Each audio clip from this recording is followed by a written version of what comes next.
Study with Kanha ji.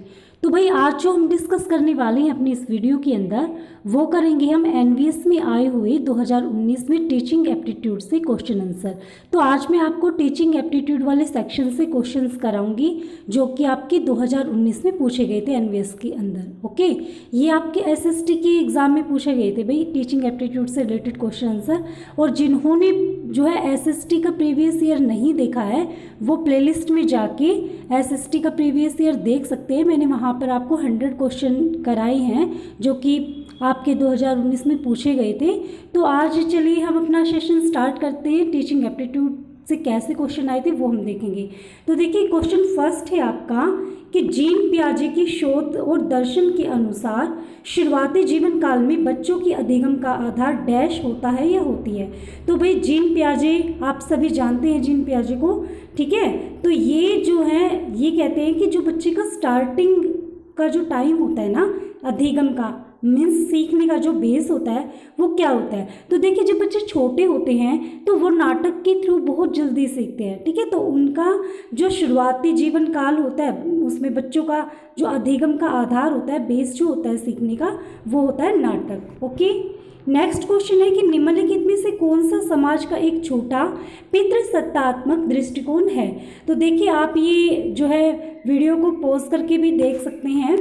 जितने भी option आपको गिवन किए हुए हैं मैं यहाँ पर आपको सिर्फ जो ठीक आंसर है वही बताऊंगी कि भाई जो महिलाएं हैं वो मुख्य रूप से माँ और गृहिणी होती हैं और कुछ महिलाएं ही काम पर जाती हैं। तो जो ये बात आपको दी गई है ये एक झूठी बात है, ठीक है। ये पितृसत्तात्मक झूठा दृष्टिकोण है जो कि ये कहता है कि महिलाएं मुख्य रूप से माँ और गृहिणी होती है और कुछ ही महिलाएं काम पर जाते हैं, जबकि आप लोग देख पा रहे हैं ऐसा नहीं है।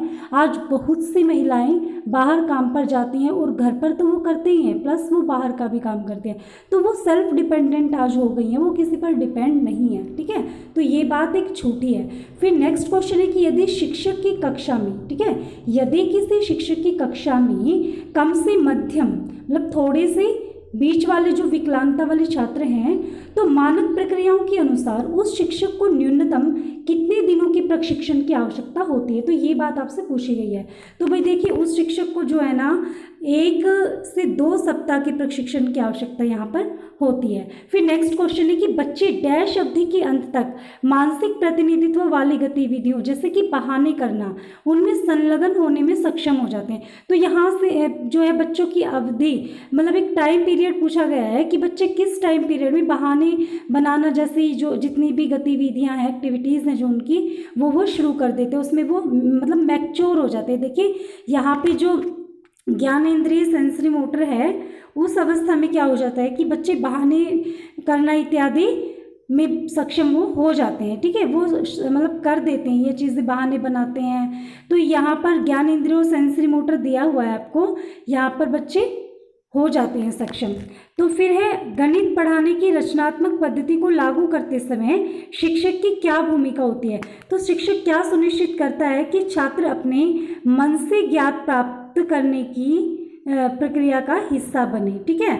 एक गणित शिक्षक होने के नाते हमारी ये जिम्मेदारी बनती है कि वो एक बच्चे के मन में जिज्ञासा डाले, ठीक है। बच्चा मतलब मन से प्रिपेयर हो गणित सीखने के लिए। फिर है कि बच्चों के लिए निःशुल्क और अनिवार्य शिक्षा का आधार आरटीई अधिनियम 2009 के अकॉर्डिंग इन्होंने पूछा है कि वर्तमान कक्षाओं में शिक्षक को ऐसी गतिविधियां शिक्षण कार्य डिजाइन करनी चाहिए जो सभी शिक्षार्थियों को एक विषम कक्षा में संलग्न और डैश करे। तो भाई उनको ये मानना चाहिए कि चुनौतियां वो पैदा कर सके, ठीक है, चैलेंजेस भरा होना चाहिए काम उनका। फिर नेक्स्ट क्वेश्चन है कि राष्ट्रीय शिक्षा नीति एनईपी 2016 के मसौदे के अनुसार उच्च शिक्षा प्रणाली की न्यून विश्वसनीयता का क्या कारण है। तो देखिए यहाँ पर आपसे पूछा गया है जो 2016 में एनईपी थी, अब आपसे 2020 की एनईपी पूछेंगे, ठीक है। तो आप वो करके जाएं। अब यहाँ पे 2016 के मसौदे के अनुसार इन्होंने माना है कि जो शिक्षा प्रणाली के अधिकतर कोर्स या उत्पादों का छात्रों को रोजगार परक शिक्षा देने में सक्षम ना होना, ठीक है, ये न्यून विश्वसनीयता का कारण था इनका। फिर है कि ये कथन भी पूछ सकते हैं आपसे कि कौन सा कथन किसने कहा है। तो यहाँ पर आपको एक कथन गिवन है भाई कि किसी छात्र के विकास के लिए और उसके व्यक्तित्व को पूरी तरह से विकसित करने के लिए साहित्य, संगीत और कला तीनों जरूरी होते हैं। तो ये बात किसने कही है? ये बात कही है रविंद्रनाथ टैगोर जी ने। किसने कही है? ये रविंद्रनाथ टैगोर जी ने। नेक्स्ट क्वेश्चन है कि सभी बच्चों से एक जैसा उत्तर प्राप्त करने पर जोर देने के क्या विपरीत प्रभाव हो सकते हैं। मीन्स अगर हम बच्चों से एक जैसा उत्तर प्राप्त करना चाहेंगे तो उसके कुछ नेगेटिव इफेक्ट्स होते हैं, वो क्या हो सकते हैं?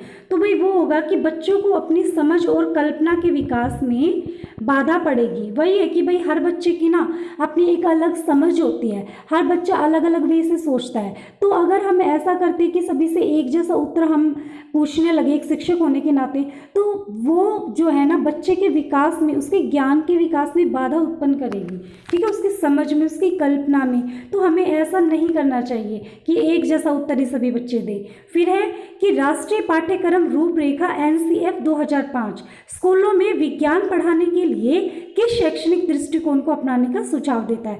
तो ये सुझाव देता है भाई पूछताछ आधारित दृष्टिकोण का।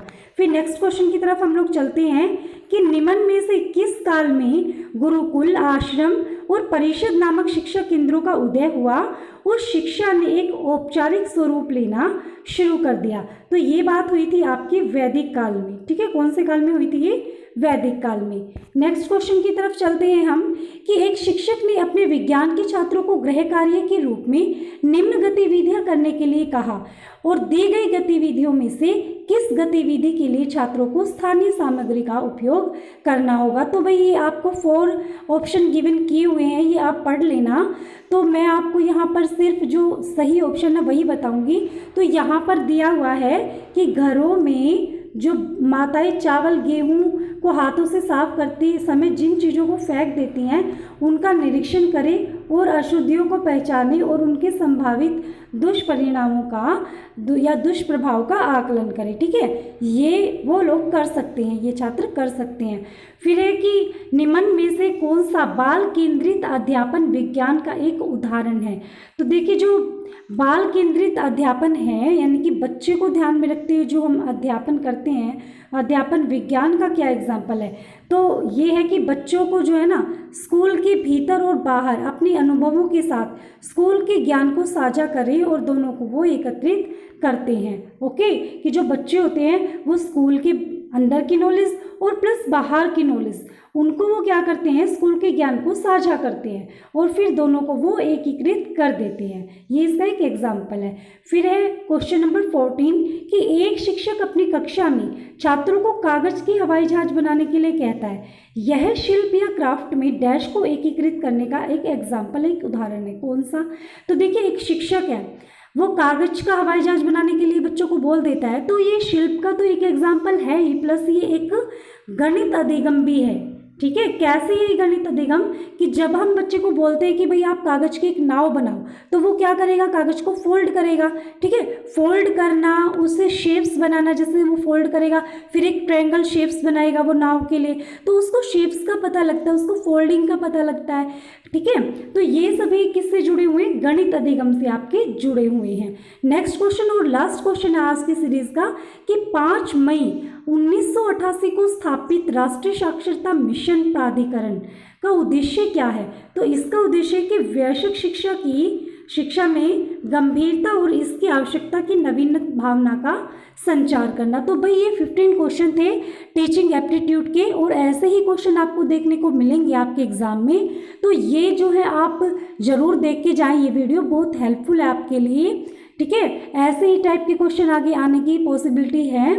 तो भाई मैंने आपको आज टीचिंग एप्टीट्यूड से रिलेटेड क्वेश्चन कराए और आपको कोई भी प्रॉब्लम है तो आप कमेंट सेक्शन में ज़रूर लिखें और वीडियो को ज़्यादा से ज़्यादा लाइक करें, शेयर करें। चैनल को जिन्होंने अभी तक सब्सक्राइब नहीं किया है प्लीज़ वो चैनल को बेल आइकन पर प्रेस करके सब्सक्राइब कर लें ताकि आपको NVS, TGT, PGT, UP से रिलेटेड जितनी भी वीडियोस हैं, ठीक है, और जितने भी कॉम्पिटिटिव एग्जाम स्पेशली SST की आप जो बच्चे तैयारी कर रहे हैं उनके लिए ये वीडियोस बहुत हेल्पफुल होने वाली है। तो उसके लिए चैनल को आप सब्सक्राइब